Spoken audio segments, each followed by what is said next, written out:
ദൈവത്തിൻ്റെ അതിപരിശുദ്ധ നാമം മഹത്വപ്പെടുമാറാകട്ടെ. നമ്മളിന്ന് വായിക്കുന്നത് വിശുദ്ധ ലൂക്കോസിൻ്റെ സുവിശേഷം 3-ാം അധ്യായം 24 മുതൽ 26 വരെയുള്ള വാക്യങ്ങൾ. ഹേലി മത്താത്തിൻ്റെയും മത്താത്ത് ലേവിയുടെയും ലേവി മെൽക്കിയുടെയും മെൽക്കി യാനിയുടെയും യാനി ജോസഫിൻ്റെയും പുത്രൻ. ജോസഫ് മത്താത്തിയായുടെയും മത്താത്തിയ ആമോസിൻ്റെയും ആമോസ് നാവൂമിൻ്റെയും നാവൂം ഹെസ്ലിയുടെയും ഹെസ്ലി നാഗായുടെയും പുത്രൻ.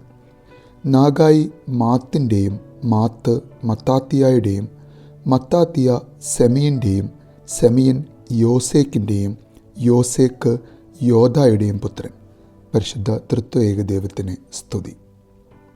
വിശുദ്ധ ലൂക്കോസ് തൻ്റെ സുവിശേഷത്തിൽ യേശുവിൻ്റെ വംശാവലി എഴുതി തുടങ്ങുകയാണ്.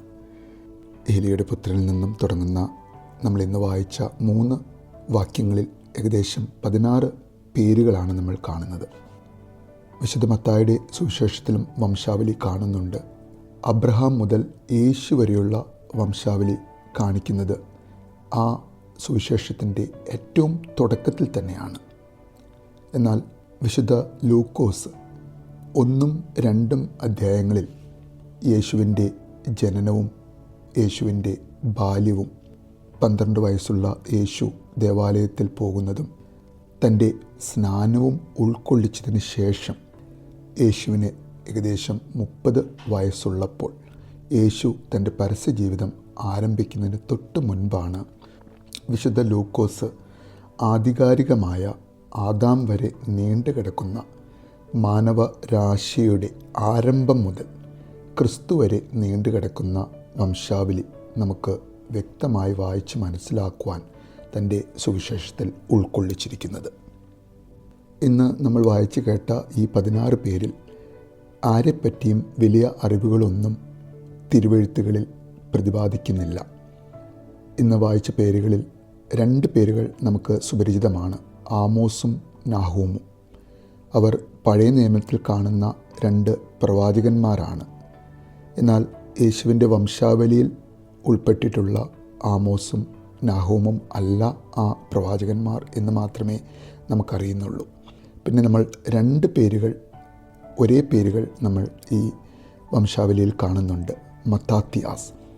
തൻ്റെ പിൻഗാമികളിൽ ഒരാൾക്കും ഈ വംശാവലിയിൽ മത്താത്തിയാസ് എന്ന പേര് ഒരു അപ്പൻ മകന് കൊടുക്കുന്നത് കാണാം.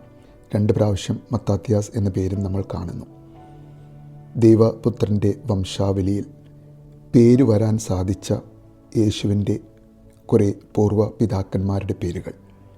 ദൈവം സൃഷ്ടിച്ച ആദ്യത്തെ മനുഷ്യൻ ആദാം മുതൽ യേശു വരെയുള്ള തലമുറകൾ. ദൈവമേ, ഇത്രയധികം വ്യക്തമായി 2000 വർഷങ്ങൾക്ക് മുൻപ് നിൻ്റെ സുവിശേഷം നിൻ്റെ തലമുറകളെ കാണിച്ചു തന്നിട്ട് പോലും നിന്നിലുള്ള വിശ്വാസം അതെത്രമാത്രം ഞങ്ങളിൽ വളരുന്നു, എത്രമാത്രം ഓരോ ദിവസവും നിന്നോട് കൂടെ കൂടുതലായി ഞങ്ങൾക്ക് നടക്കുവാൻ സാധിക്കുന്നു.